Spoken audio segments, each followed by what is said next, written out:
नमस्कार बच्चों। आज हम कक्षा चौथी के पाठ 7 दान का हिसाब का अध्ययन करेंगे। सबसे पहले दान का हिसाब कहानी का सारांश हम पढ़ेंगे। एक राजा था, वह अपने कपड़ों के ऊपर हज़ारों रुपए खर्च कर सकता था, लेकिन दान नहीं दे सकता था।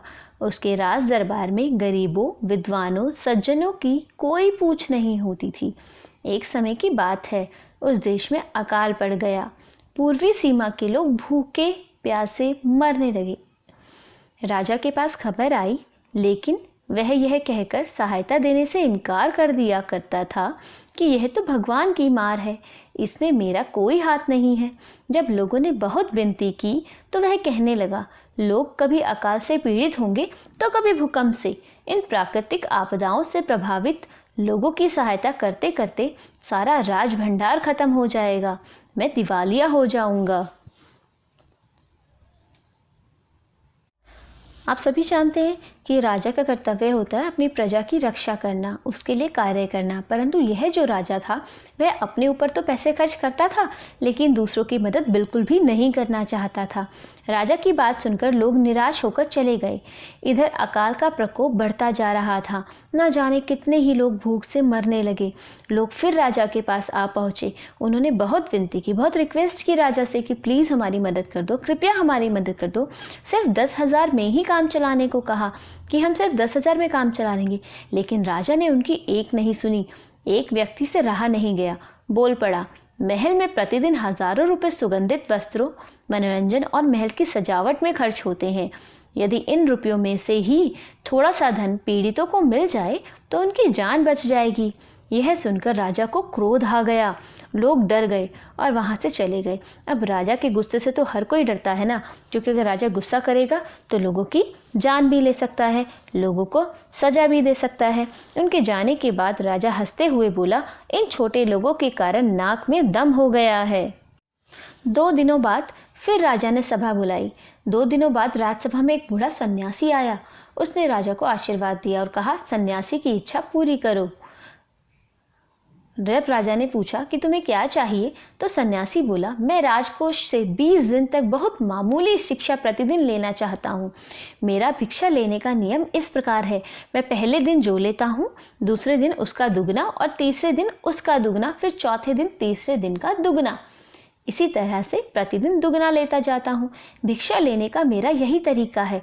वह आगे बोला, आज मुझे 1 रुपया दीजिए, फिर 20 दिन तक दुगने करते रहने का हुक्म दे दीजिए। राजा तैयार हो गया।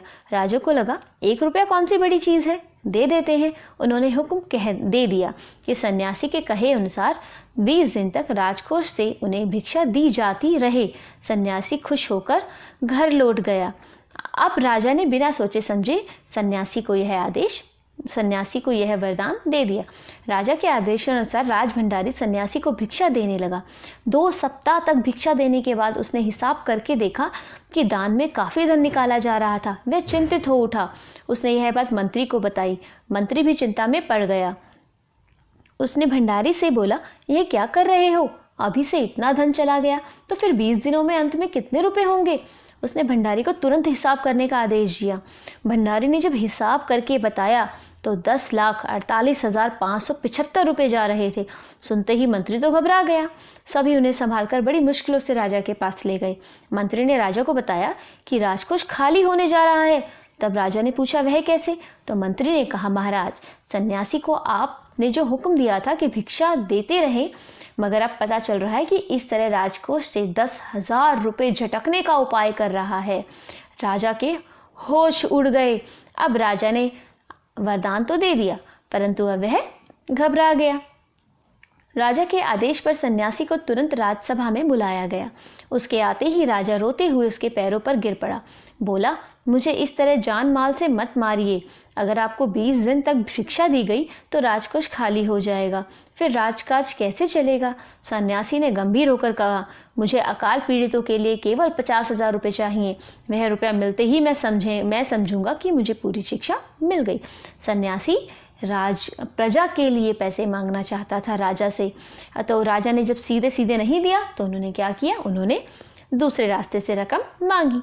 राजा ने रकम कम करने को कहा, लेकिन सन्यासी अपने वचन पर डटा रहा। आखिरकार लाचार होकर राजकोष से 50,000 रुपये देने ही पड़े राजा को और राजा की जान बच गई। सन्यासी ने 50,000 रुपये लेकर उसे आज़ाद कर दिया और पूरे देश में राजा के दान की खबर फैल गई और सभी अपने राजा को कर्णदानी समझने लगे, जबकि वह राजा तो कुछ देना ही नहीं चाहता था, परंतु सन्यासी के डर से उसे देना पड़ा। आइए इसके शब्दार्थ देखते हैं। पहला, लकदक, भड़कीला, महंगा, वक्त, समय, नामी लोग, प्रसिद्ध लोग, खबर, समाचार, दिवालिया, जिसके पास एक भी पैसा ना हो, जो बहुत गरीब हो, प्रकोप, कहर, गुहार लगाई, प्रार्थना की, रकम, पैसा, लोभी, लालची, हुक्म, आदेश, मुक्त कर दीजिए अर्थात स्वतंत्र कर दीजिए, लाचार होकर, मजबूर होकर। आइए अब पाठ के प्रश्नोत्तर पर चर्चा करते हैं। राजा किसी को भी दान क्यों नहीं देना चाहता था? बहुत साधारण सा उत्तर है। राजा अपनी सुख सुविधा पर तो बहुत खर्च करता था, लेकिन दूसरों के लिए बहुत कंजूस था, इसलिए वह किसी को दान नहीं देना चाहता था। प्रश्न 2, राजा दरबार के लोग मन ही मन राजा को बुरा कहते थे, लेकिन वे राजा को विरोध क्यों नहीं कर पाते थे? आप जानते हैं राजा का विरोध करना आसान नहीं है। राजा उसे दंड दे सकते हैं, वे राजा का विरोध नहीं कर पाते थे, वे राजा से बहुत डरते थे। उन्हें इस बात का डर था कि राजा कहीं उसे दंड ना दे बैठे। राजा ने सज्जन और विद्वान लोग क्यों नहीं आते थे राजसभा में, बताइए?